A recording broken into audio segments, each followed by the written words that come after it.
चाहे विपदा आए कई बार, सोने की कीमत कम नहीं हो सकती, चाहे टुकड़े कर दो हजार। इसी प्रकार हमारे संस्कार शिविर के चमत्कार में कोई कमी नहीं आ सकती और ना मेरे गुरुवर के चमत्कार में कोई कमी आ सकती। चाहे व्हाट्सएप चला लो कई प्रकार, चाहे व्हाट्सएप चला लो कई प्रकार, ऐसे अपने गुरुवर के चरणों में मैं ललितपुर जैन समाज की ओर से सत बार नमोस्तु करता हूं।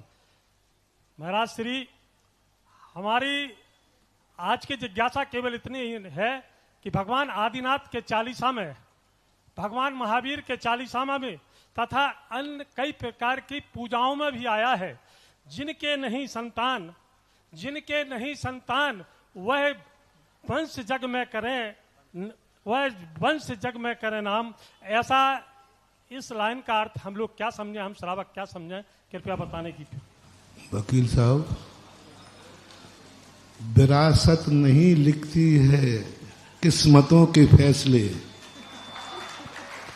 विरासत नहीं लिखती है किस्मत के फैसले, उड़ान बताएगी कि आकाश किसका है।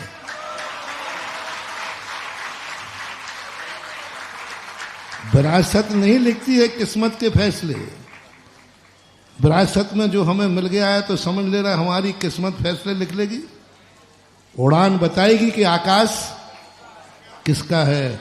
और उड़ान विरासत से नहीं मिलती, उड़ान तो अपने पंखों से होता है। लोग विरासत पर अहंकार करते हैं कि हमें विरासत में संपदा मिल गई, हमें विरासत में ये वैभव मिल गया, हमें विरासत में पगड़ी मिल गई, हमें विरासत में ये मिल गया। ये किस्मत के फैसले नहीं लिखेगी। बहुत सारे लोग विरासत को मान लेते हैं और विरासत में ऐसा हो जाता है, कई बार विरासत ऐसी गायब होती है। चक्रवर्ती, जब चक्रवर्ती था उसके साथ राजकुमार चल रहे थे, अर्ककीर्ति।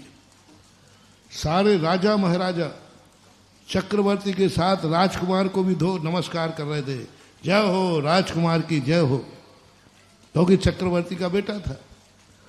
और जैसे ही चक्रवर्ती ने दीक्षा ली और वही जब लौट के आया तो एक भी राजा नमस्कार नहीं किया, सब यूं खड़े। बोले अभी क्या हो गया घंटे भर में? जब यहां से गए थे तब तो सब जय जयकार कर रहे थे। 32,000 मुकुटबद्ध राजा चक्रवर्ती के साथ राजकुमार की भी जय बोलते। लेकिन जैसे ही चक्रवर्ती की दीक्षा हुई, चक्रपद में छूटा, तैसे ही सारे राजा अकड़ के खड़े हो गए, राजकुमार आ जाओ मैदान में। और वहां घर पहुंचे तो कोषाध्यक्ष कहता, साहब खजाना खाली, निधियां गायब, चक्र रत्न गायब। घोड़ा तो क्या हो गया, जो 12 योजन की छलांग लगाता था और अर्ककीर्ति जैसी उस पर बैठा तो 12 फीट की छलांग लगाने में हिनन आने लगा। तो ये क्या हो गया?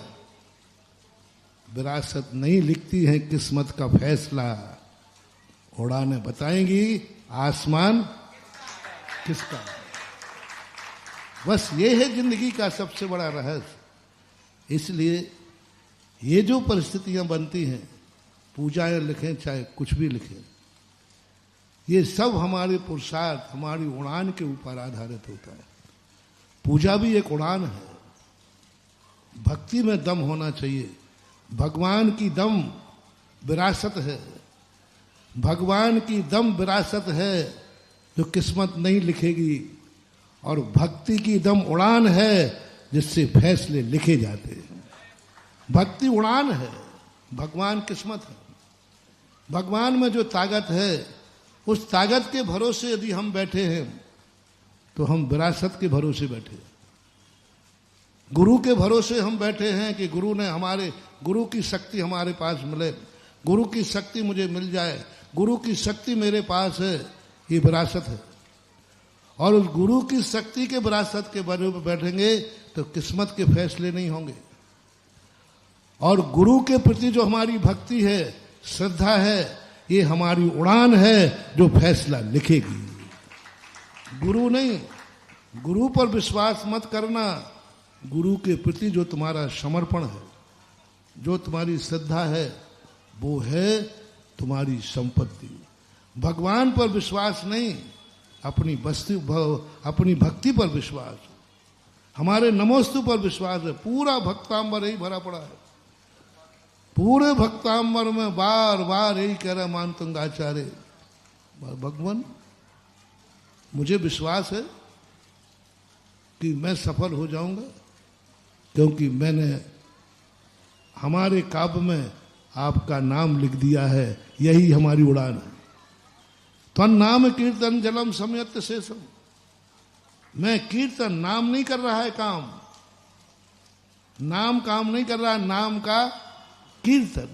नाम भगवान का है, कीर्तन कीर्तन भगवान का है। नाम भगवान का है, कीर्तन किसका है? हमारा। कीर्तन में चमत्कार है। तो यही सारी की सारी स्थितियां हमारे जीवन में होना चाहिए। पंक्तियों में जो लिखा रहता है, क्योंकि पूजाएं गृहस्थों ने लिखी, हम मुनि महाराज लिखते तो कुछ और लिखते, लिखी आप लोगों ने है। तो जिसके लिए जो समस्या होती है वो भगवान के सामने वही व्यक्त कर देता है। संसारी व्यक्ति संसार की उलझनों में उलझा रहता है, तो पंडित जी ने कहा कि चलो उसकी समस्याओं का समाधान पूजा में लिख देते हैं। कम से कम इस बहाने तो पूजा कर लेगा भला आदमी, इस बहाने पूजा कर लेगा। वैसे नहीं आ रहा पूजा तो इस बहाने कर लेगा। कैसे ही करना। एक बार हमने कहा था कि सारे मंदिरों में पाठशालाएं चालू हो जाएंगी, बस तुम एक कार्य कर लो, जब भी किसी को लड़की देखने जाओ उससे धर्म की 2 बातें जरूर पूछ लेना कि 24 भगवान के नाम बताओ, 24 भगवान के चिन्ह बताओ, भक्तांबर का 10वां कड़ा बोलो। बस सारी छोरियां मंदिर में मिलेंगी। इसलिए नहीं कि उनको हारिका बनना है, इसलिए कि दुल्हन बनने के लिए भी भक्तांबर पढ़ना पड़ेगा। इस बहाने भक्तांबर याद हो जाएगा। ऐसे ही पुरुषों के छोकरों को, ये छोकरे हमारे कहने से नहीं आएंगे, तो कहते बाबा जी ये सारे छोकरे, कोई भी नहीं सुनने वाले किसी की। बस इतना नियम कर ले छोकरियों के बाप कि जब भी किसी लड़के से शादी करेंगे तो और सब प्रश्न पूछना, 2-3 प्रश्न धर्म के पूछ लेना, 2-3 प्रश्न धर्म की कोई बातों के पूछ लेना।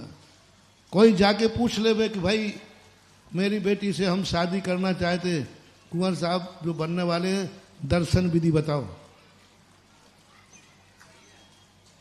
दर्शन विधि बताओ, बताओ तुम्हारे मंदिर के मूल नायक भगवान कौन से हैं। वो ससुरा भगवान बनने के लिए तो मंदिर आएगा नहीं, लेकिन दूल्हा बनने के लिए झक मार के आएगा। तुम्हारी शादी हो जाएगी, हमारा धर्म का प्रचार हो जाएगा। ये है पद्धति। तो ये अभ्युदय सुखों का जो वर्णन शास्त्रों में पूजाओं में आता है, ये एक प्रकार का आपके लिए उस स्थान। बाकी तो जो उड़ान है वो तय करेगी कि आसमान किसका है। और किसी ने कहा है, हम लोगों ने तो महाराज सदा सागर आगम पढ़ा है, और जो आपकी वाणी खिरती है उसी को आगम मानते हैं। नमोस्तु।